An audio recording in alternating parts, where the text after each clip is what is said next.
मेरा 17 साल नौकर बहुत अच्छा था। मैंने उस पर बहुत ज्यादा भरोसा कर लिया था। एक दिन वह कहने लगा कि मालकिन, मुझे बाहर ठंड लगती है, इसीलिए मैं आपके ही कमरे में सोऊंगा। मैंने सोचा कि हो सकता है बाहर ठंड लगता होगा, इसलिए उसे अपने कमरे में सोने के लिए इजाजत दे दिया। लेकिन जब आधी रात हुई तो उसने मेरे साथ लगातार 5 बार। मैं हैरान रह गई कि इतना छोटा नौकर इतना ताकतवर कैसे हो सकता है। उसने तो मेरी चीखें, मेरा नाम ममता है। मैं देखने में काफी सुंदर थी।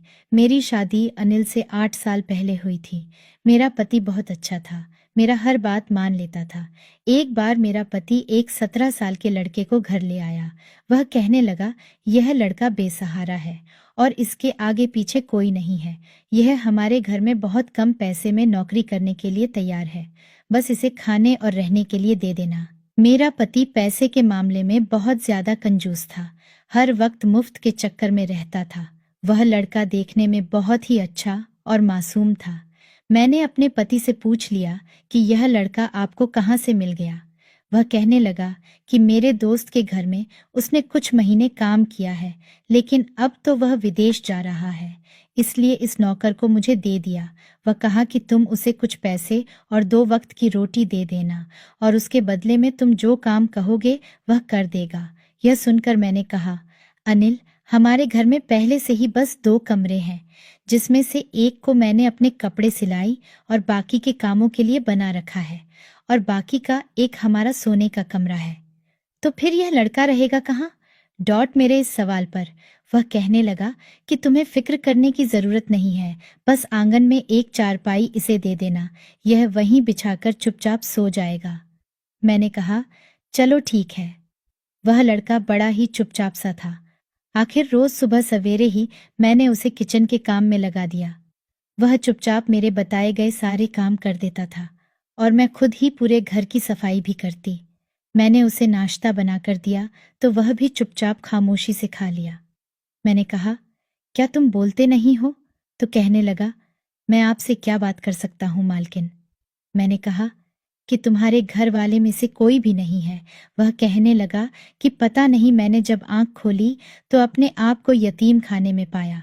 जब 10 साल का था तो एक औरत मुझे यतीम खाने से यह कहकर ले गया कि उसके घर में उसका कोई औलाद नहीं है और उसे बच्चा चाहिए था। वह कहने लगा कि मैं उसे अच्छे स्कूल में दाखिला करवा दूंगा, इस बच्चे को अच्छी शिक्षा दूंगी। लेकिन 10 साल की उम्र में ही उसने मुझे घर के कामों में लगा दिया। छोटे मोटे सामान लाना, बर्तन धोना, मेहमानों के आगे बर्तन लगाना, बाकी ऐसी ही जिंदगी गुजारने लगा था। जब वह औरत मर गई तो फिर उसकी पति ने मुझे घर से बाहर निकाल दिया। फिर दूसरे दिन से नौकर का काम शुरू कर दिया, लेकिन जिसने भी रखा वह सिर्फ 2 वक्त की रोटी के लिए ही रखा। उससे ज्यादा किसी ने कुछ दिया नहीं। 2 रोटी के बदले में घर का सारा काम कर देता था। यह बातें सुनकर मुझे बड़ा दुख हुआ था। बेचारे की क्या जिंदगी थी। मैंने उसके सर पर हाथ फेरा और कहा कि तुम फिक्र मत करो, मैं तुम्हें थोड़ी बहुत पैसे भी दे दिया करूंगी। असल में मेरे पति की भी इतनी ज्यादा तनख्वाह नहीं है। वह कहने लगा, नहीं मालकिन जी, रहने दो, 2 वक्त की रोटी और घर में रहने के लिए जगह दे रही है ना। मेरे लिए यही काम है। मेरा कौन सा खानदान है जिसकी मुझे फिक्र करनी है और उसे मुझे पैसे देने हैं।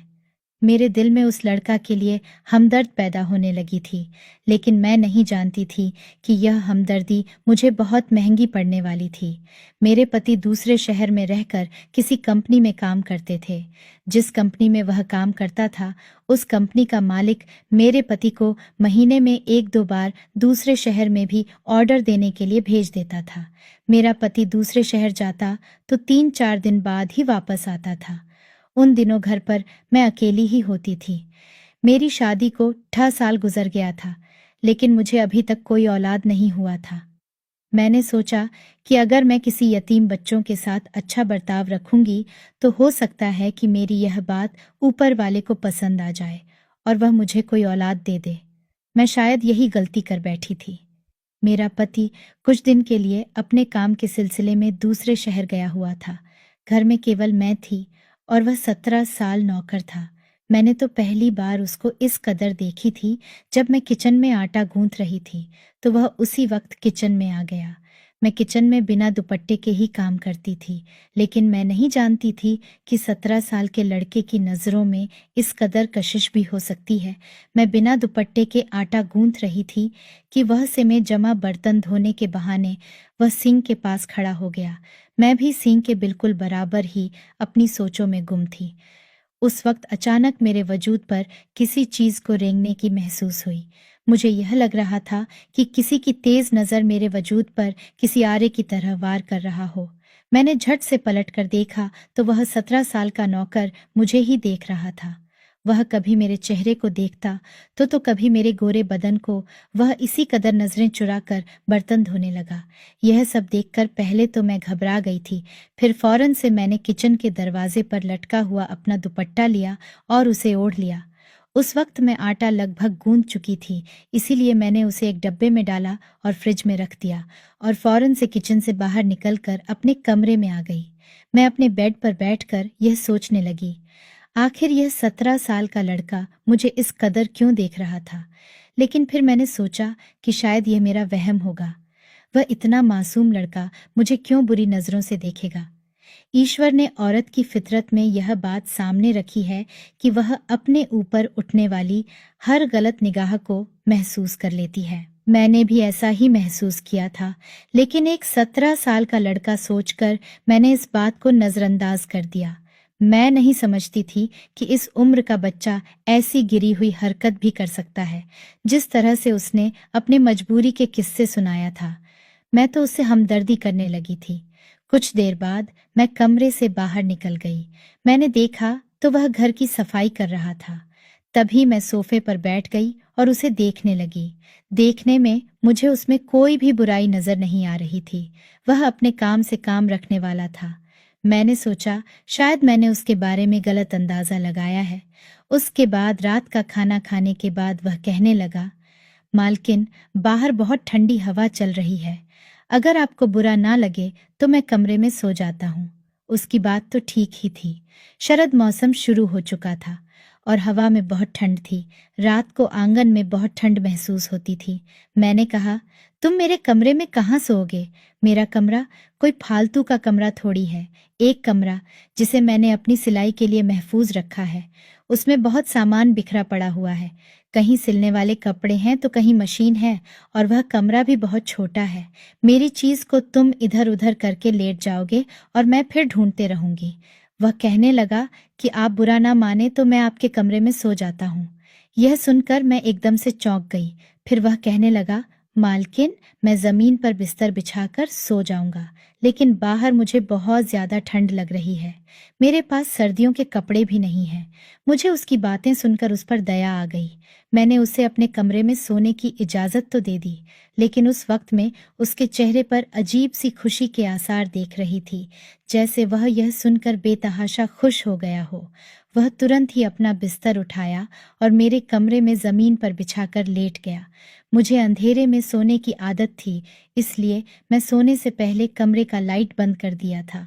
फिर मैं आहिस्ता आहिस्ता गहरी नींद में जाने लगी, और कब मैं गहरी नींद में सो गई पता ही नहीं चला। सुबह जब मेरी आंख खुली तो मेरा सर बहुत भारी सा लग रहा था। शायद जरूरत से ज्यादा सो गई थी। फिर मैंने घड़ी की तरफ देखा तो सुबह के 9 से बजे चुके थे। हालांकि मैं 9 से बजे से पहले ही उठ जाती थी, लेकिन फिर भी मुझे यूं लग रहा था जैसे मैं बहुत सो चुकी हूँ। मैं अभी उठकर बैठी ही थी कि मुझे वॉशरूम से पानी गिरने की आवाज सुनाई देने लगी। मैंने जब बेड़े नीचे देखा तो उस लड़के का बिस्तर नहीं था, यानी कि वह उठ चुका था और फिर वह मेरे ही वॉशरूम में घुसा हुआ था। वह कितना तेज लड़का था, बिना मेरे इजाजत के मेरा वॉशरूम इस्तेमाल कर रहा था। मुझे ये बात अच्छी नहीं लगी कि वह मेरा वॉशरूम इस्तेमाल कर रहा है। मैंने सोचा कि जैसे ही वह बाहर आ जाएगा उसे कह दूंगी कि आइंदा से मेरे कमरे का वॉशरूम इस्तेमाल ना करें। जैसे ही वह वॉशरूम से बाहर आया तो मैंने देखा कि वह नहा कर निकला था। उस वक्त मुझे देखकर अजीब सी मुस्कुराहट उसके चेहरे पर झलक रही थी। मुझे उस वक्त एहसास हुआ कि मेरे तो बाल खुले हुए हैं और बिखरे भी पड़े हैं। हालांकि जब मैं सोई थी तो मैं अपने बालों को अच्छी तरह से बांध लिया था। बहरहाल मैंने फौरन से अपने बालों को लपेट कर जुड़ा बनाया। फिर जब मैं अपना दुपट्टा उठाने लगी तो बेड की चादर को देखकर मेरे होश उड़ गए, क्योंकि वह बुरी तरह से बिखरी हुई थी। हालांकि मैं तो बिस्तर के जिस कोने में सोती थी वहीं से उठती थी। मुझे कभी भी बेड पर फैल कर सोने की आदत नहीं थी, लेकिन बेडी चादर को देखकर ऐसा लग रहा था जिसे कोई सोकर सिर्फ नहीं उठा हो। बल्कि जो बात मेरे जहन में आई वह मेरे होश उड़ाने के लिए काफी थी। वह लड़का फौरन से अपना बिस्तर उठाकर कमरे से बाहर जाने लगा। तभी मैंने कहा, मेरी बात सुनो, मुझे अब तक उसका नाम भी पता नहीं था। वह कहने लगा कि जी मालकिन। मैंने कहा, रात को तुम कहाँ सोए थे? तो मेरे इस सवाल पर उसके रे की रंगत उड़ गई। वह कहने लगा, मालकिन मैं तो जमीन पर बिस्तर लगाकर सोया था। क्या हुआ, आप ऐसे क्यों पूछ रही हैं? मैंने कहा कि कुछ नहीं, तुम जाओ। वह जाने लगा तो मैंने फिर से उसे पुकारा। मैंने कहा, मेरी बात सुनो। वह पलट कर मुझे देखने लगा। मैंने कहा कि आइंदा मेरा वॉशरूम मुझसे बिना पूछे इस्तेमाल मत करना। वह कहने लगा, ठीक है, नहीं करूंगा। मैंने कहा, तुम्हारा नाम क्या है? वह कहने लगा कि आप जो भी रख लें, वैसे सब मुझे मुन्ना कहते हैं। मैंने कहा कि तुम्हारा नाम किसने रखा है? वह कहने लगा, पता नहीं, यतीम खाने वालों ने ही मुन्ना रखा था, तब से सब यही नाम लेकर बुलाते हैं। इतना कहकर वह कमरे से चला गया। मैं बेड से उठी तो मेरी कमर में अजीब से दर्द का था। मेरी तबीयत में भी सुस्ती छाई हुई थी। मेरा दिल ही नहीं चाह रहा था कि मैं अपने बिस्तर से उठकर बाहर जाऊं। उसे चाय बनाना आता था, इसलिए मैंने कहा, मुन्ना। वह कहने लगा कि जी मालकिन। उसने फौरन से मेरे कमरे के दरवाजे पर दस्तक दिया। उस देखकर मैंने कहा कि मेरे लिए एक कप चाय बना दो। पता नहीं, आज मेरी तबीयत ठीक नहीं है। मेरे इस बात पर जब उसने मुझे देखा और कहने लगा, हाँ मालकिन, कभी कभार ऐसा हो जाता है ऐसे कामों में। यह कहकर वह बाहर चला गया। मैं सोचने लगी कि मैंने ऐसे कौन सा काम किया है जो उसने मुझे इस तरह से बोलकर चला गया। बहरहाल मैं कमरे से बाहर आई तो वह अपने काम में मशरूफ था। मैंने अपने मोबाइल से अपने पति को फोन किया। पहली बार मेरा दिल अपने पति के जाने पर बड़ा अजीब लग रहा था। मैंने कहा, अनिल, तुम कब वापस आओगे? वह कहने लगा, क्या हो गया ममता? अभी मुझे आए हुए वक्त ही कितना हुआ है। तुम्हें पता है, जब मैं दूसरे शहर में आता हूँ तो मुझे 3-4 दिन लग जाते हैं। पहले तो तुम कभी ऐसा सवाल नहीं करती थी, उसकी बात भी ठीक थी, लेकिन पता नहीं, इस बार मुझे कुछ अजीब सा लग रहा था। वह कहने लगा, फोन रख दो, मैं मीटिंग में व्यस्त हूँ, तुम्हें मैं रात को ही फोन करूंगा। मैंने कहा, ठीक है। वह कहने लगा, वह लड़का तो ठीक से काम कर रहा है ना डॉट? मैंने कहा, हाँ, वह काम ठीक से कर रहा है। मेरी आवाज सुनकर वह कहने लगा, ममता, तुम्हारी तबीयत तो ठीक है, मुझे तुम ठीक नहीं लग रही हो। क्या हुआ है तुम्हें? हम दोनों मियाँ बीवी ही तो थे, इसलिए हमें एक दूसरे पर विश्वास और मोहब्बत थी। हम एक दूसरे के लहजे से ही यह जान जाते थे कि सामने वाला परेशान है या नहीं। मैंने एक गहरी सांस ली और अपने पति से कहने लगी, कुछ नहीं, बस कल से मेरी तबीयत थोड़ी भारी भारी सी लग रही है। मेरा पूरा शरीर थका थका सा लग रहा है। सामने खड़ा होकर मेरा नौकर मुझे ही आंखें फाड़कर देख रहा था। उस वक्त भी उसकी नज़रों में एक अजीब सी तपीसी थी जो अपने वजूद पर पालती हुई महसूस हो रही थी। बहरहाल यह मियाँ और बीवी का आपस का मामला था, इसलिए मैं वहां से उठकर अपने कमरे में चली गई। उनका मीटिंग बहुत ज़रूरी था, इसलिए कुछ देर के बाद ही फ़ोन रख दी। मैं एक बार फिर नियम दराज होकर बैठ गई। तभी दरवाज़ हल्की सी चिड़चिड़ाहट पैदा करते हुए खुला। मैंने देखा तो दरवाजे पर नौकर ही खड़ा था। वह मुझे देखकर कहने लगा, क्या हुआ मालकिन, आपको कुछ चाहिए? मैं आंखें बंद में ही उसे नहीं में सर हिलाया। मैंने कहा, नहीं, मैं बस कुछ देर आराम करना चाहती हूँ। मैंने आंखें मंदे हुए महसूस किया था, जैसे वह दरवाजा के पास ही खड़ा मुझे ही घूर रहा हो। अगले ही पल मैंने आंखें खोलकर देखा तो वह फौरन हड़बड़ाकर अपना चेहरा दूसरी तरफ कर चुका था। वह कहने लगा, मालकिन, मुझे आपकी तबीयत कुछ ठीक नहीं लग रही है, तो मैं आपके सर की मालिश कर देता हूँ। मैं बहुत अच्छी मालिश करता हूँ, लेकिन मैंने उसे इनकार कर दिया। मैंने इतना कहा कि मेरे लिए बस एक कप अदरक वाली चाय बना दो, शायद उससे मेरे सर का दर्द ठीक हो जाए। वह सर हिलाकर वहां से चला गया। कुछ देर बाद ही वह चाय लेकर हाजिर हो गया। चाय पीने में मुझे काफ़ी कड़वी लग रही थी। उसने अदरक कुछ ज़्यादा ही डाल दिया था। बहरहाल चाय पीते ही मुझे सुकून सा महसूस होने लगा था, इसलिए मैं बहुत जल्दी गहरी नींद में सो गई थी। मुझे इस बात की कोई परवाह नहीं थी कि घर यूं ही खुला पड़ा है। कोई आ गया तो डॉट, क्योंकि मुझे इस नौकर पर पूरा भरोसा था। वैसे भी उसने मेरी मौजूदगी में पूरे घर को बड़े अच्छे तरीके से संभाल लिया था। मैं उस वक्त सोई थी कि रात के 10 बज रहे थे। जब मेरी आंख खुली तो कमरा हल्की सी रोशनी में डूबा हुआ था। मैं जब उठी तो घड़ी पर वक्त देखकर बौखला से गई थी। भूख से तो मेरी हालत वैसे भी खराब हो रही थी, सिवाय एक कप चाय के पिया ही क्या था। मैं उठकर बाहर आई तो नौकर मुझे देखकर फौरन मेरी तरफ आया। वह कहने लगा कि मालकिन, आपकी तबीयत ठीक हुई हो तो आपके लिए खाना लगाऊं। वह तो जैसे मेरा इंतजार कर रहा था। मैं उससे कहने लगी कि तुमने मुझे जगाया क्यों नहीं, मैं इतनी देर तक कैसे सोई रही। मेरी इस बात पर वह हल्का सा मुस्कुराया और मुझे गौर से देखने के बाद कहने लगा, आप सोते हुए इतनी प्यारी लग रही थी कि मुझे जगाना अच्छा नहीं लगा। उसकी बात पर मैं चौंक कर उसे देखने लगी। मैंने उससे फौरन कहा कि क्या मतलब है तुम्हारा। वह कहने लगा कि अरे मालकिन जी, आप इतने मजे से और सुकून की नींद में सो रही थी। भला मैं नौकर हूं, मैं कौन होता हूं आपकी नींद में खलल डालने वाला। वैसे भी पूरे घर के काम तो मैंने निपटा ही दिए थे, और काम ही कितने थे जो आपको उठकर करने थे। इसलिए सोचा कि आप सो रही हैं तो सोने देता हूं। फिर मैं आपके लिए खाना बनाने चला गया। उसके हाथ में जादू था।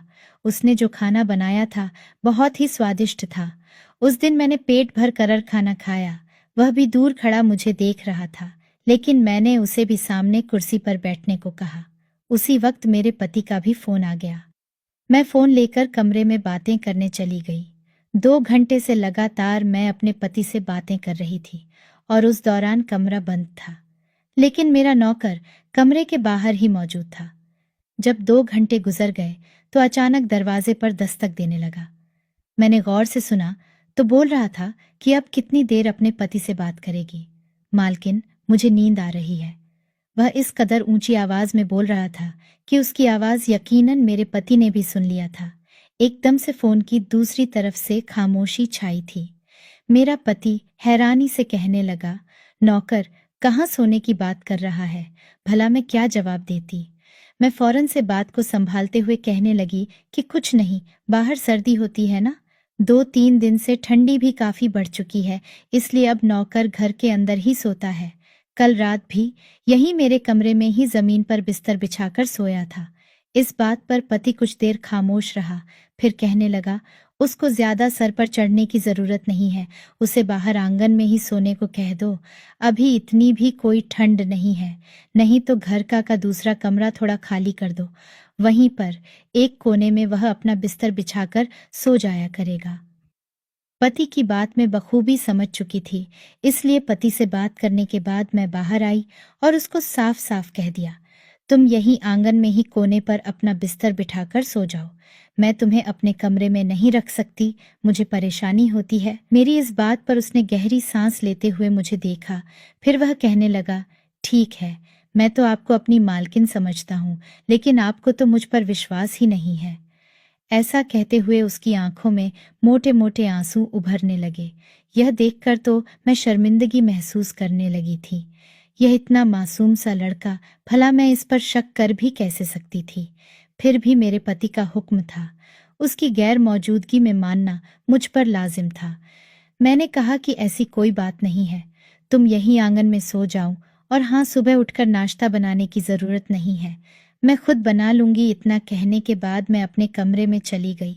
हैरत की बात तो यह थी कि इतना सोने के बावजूद मुझे नींद आ रही थी। जब मैं अपने बिस्तर पर लाइट जला करके एक कहानी की किताब पढ़ने के लिए बैठी तो एक बार फिर नींद मुझे अपने आगोश में लेने लगी थी। फिर मैं वहीं बैठे बैठे ही सो गई थी। रात का ना जाने कौन सा पहर था। जब मेरी आंख खुली थी मैं तो यही समझ रही थी कि मेरा पति मेरे पास मौजूद है, लेकिन जब आंख खोलकर मंजर देखा तो मेरे होश उड़ गए थे। अगले ही पल मेरे सारे होश ठिकाने आ चुके थे। मेरा पति तो घर पर मौजूद ही नहीं था और जो मंजर मैंने देखा उसे देखने के बाद तो मैं हैरान हो चुकी थी, क्योंकि नौकर दबे दबे कदमों से अपनी शर्ट को उठाकर मेरे कमरे से बाहर जा रहा था। उसकी इस तरह के रवैये से मैं तो जितनी हैरान होती उतना ही कम था। उस वक्त जो कुछ मुझे समझ आ रहा था उससे तो मेरे रोंगटे खड़े हो चुके थे। आखिर ये सब कुछ किया था। मुझे तो एक पल में उस नौकर से खौफ आने लगा था। मेरा वजूद एक बार फिर से दर्द में डूब चुका था। जो कुछ भी महसूस कर रही थी वह बिल्कुल भी अच्छा नहीं था। मैं उठकर फौरन बाथरूम में चली गई। वह सब देखने के बाद एक खौफ की लहर मेरे वजूद पर हावी हो चुकी है। उस वक्त मुझे ऐसा महसूस हो रहा था कि वह नौकर मेरे साथ गलत काम किया है। मैंने अपने कमरे को अंदर से बंद कर लिया। उसके बाद भी तो मैं सो नहीं पाई। मेरे जहन में बार बार एक ही सवाल आ रही थी, 17 साल का वह लड़का इतना सब कुछ कैसे कर सकता है और मैं कैसे यह सब कुछ होने देती रही। उस वक्त मुझे होश क्यों नहीं आया था, यह सोचकर मैं पागल हो रही थी। जब सुबह हुई तो वह नौकर यूं ही आंगन में सो रहा था। मैं कमरे से बाहर निकली तो वह मुझे अजीब सी नजरों से घूर कर देखने लगा। मैं बगैर सबूत के उस पर इल्ज़ाम भी नहीं लगाना चाहती थी, लेकिन मैं इसे मुकम्मल तौर पर नज़रअंदाज करती हुई अब मैं अपने घर के काम खुद ही करने लगी थी। उस दौरान मैंने गौर किया था कि वह लड़का बस उम्र से ही छोटा है, जबकि तजुर्बा और नज़रों से वह कोई हैवान ही लग रहा था। आज जब मैं अपने कमरे में सोने के लिए गई तो मैंने उस लड़के को अपने कमरे में दाखिल तक होने नहीं दिया था। शायद वह मुझे कोई बेहोशी की दवा दे रहा था, जिसकी वजह से मुझे होश नहीं रहता था और जल्दी ही सो जाती थी। उस रोज मैं पूरी सावधान थी। कुछ देर बाद नौकर कमरे में आया। मुझे देखकर कहने लगा, मालकिन लाइए, अपना एयर फ्रेश दे, मैं कमरे छिड़क देता हूँ। लेकिन कुछ सोचते हुए मैंने उसे मना कर दिया। कहने लगी कि मैं खुद स्प्रे कर लूंगी, तुम रहने दो। वह कुछ सोचते हुए उस वक्त वहां से चला गया। लेकिन उस रात मैंने कोई एयर फ्रेशनर भी नहीं लगाया था। मेरी आदत थी कि मैं कमरे में एयर फ्रेशनर स्प्रे करके ही सोया करती थी। इत्तेफाक से आज रात मेरा पति भी आने वाला था। मैं अपने बिस्तर पर लेटी और सोने की नाटक करने लगी, जैसे मैं गहरी नींद में सो चुकी हूँ। कुछ देर बाद कमरे का दरवाजा खुला। धीरे धीरे वह कमरे में आया और मुझे आवाज देने लगा, मालकिन जाग रही है या सो रही है? मालकिन जी, आपका मुन्ना आ चुका है। आपके साथ रात गुजारने के लिए शायद उसे यकीन हो चुका था कि मैं सो रही हूँ, इसलिए वह अपनी असलियत दिखाने लगा था। मैं अपने वजूद में किसी चीज को रेंगने की महसूस कर रही थी। उसी वक्त दरवाजा धड़ा से खुला तो मेरा पति वहां पर दाखिल हो चुका था।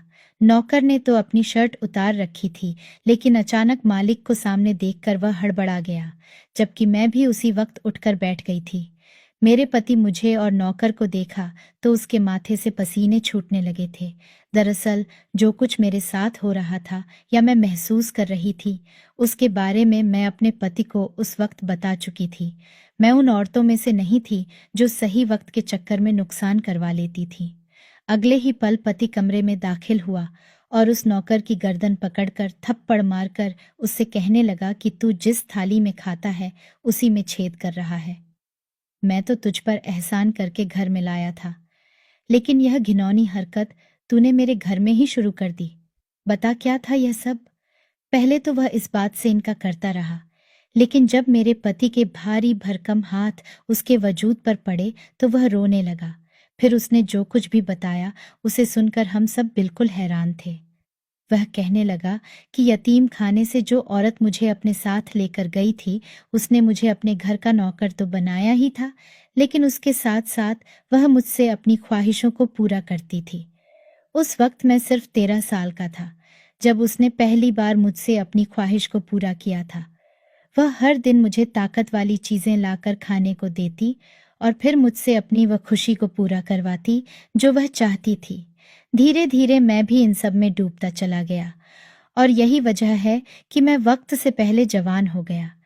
अब मुझे भी इन सब चीजों की आदत लग गई थी। मैं हर वक्त उसी के बारे में सोचते रहता। मेरा बचपन ही जब यतीम खाने में गुजरा था, तो मैं अच्छा संस्कार कैसे सीख पाता। जब मैं उस औरत के साथ गया, तो मुझे लगा कि वह मुझे अच्छी शिक्षा देगी, लेकिन उसने भी मुझे सिर्फ अपनी ख्वाहिशों के लिए इस्तेमाल किया। एक दिन उस औरत को दिल का दौरा पड़ा और वह इस दुनिया से चली गई। अब मैं फिर से यतीम हो चुका था, लेकिन उस औरत ने जो आदत मुझे लगा दिया था, उससे मैं हमेशा बेचैन रहने लगा था। कुछ दिनों तक मैं यूं ही सड़कों पर भटकता रहा। जहां शाम होती थी, वहीं सुबह भी होती थी। जब मैं आपके घर आया, तो इतनी सुंदर मालकिन को देखकर मुझे अच्छा महसूस हुआ। फिर मैं इस मौके की तलाश में रहने लगा। एक दिन मैंने देखा कि रोज रात को मालकिन अपने कमरे में एयर फ्रेश लगाकर ही सोती है। तब मैंने उस एयर फ्रेश में एक ऐसी दवा मिला दिया करता, जिससे वह कमरे में जाते ही सो जाती थी। जब वह गहरी नींद में सो जाती, तो मैं उनके में आता था। तब तक वह खुशबू भी कम हो जाती थी। मुझ पर इस दवा का असर नहीं होता था। मालकिन के सोने के बाद मैं अपनी ख्वाहिशों को पूरा कर लिया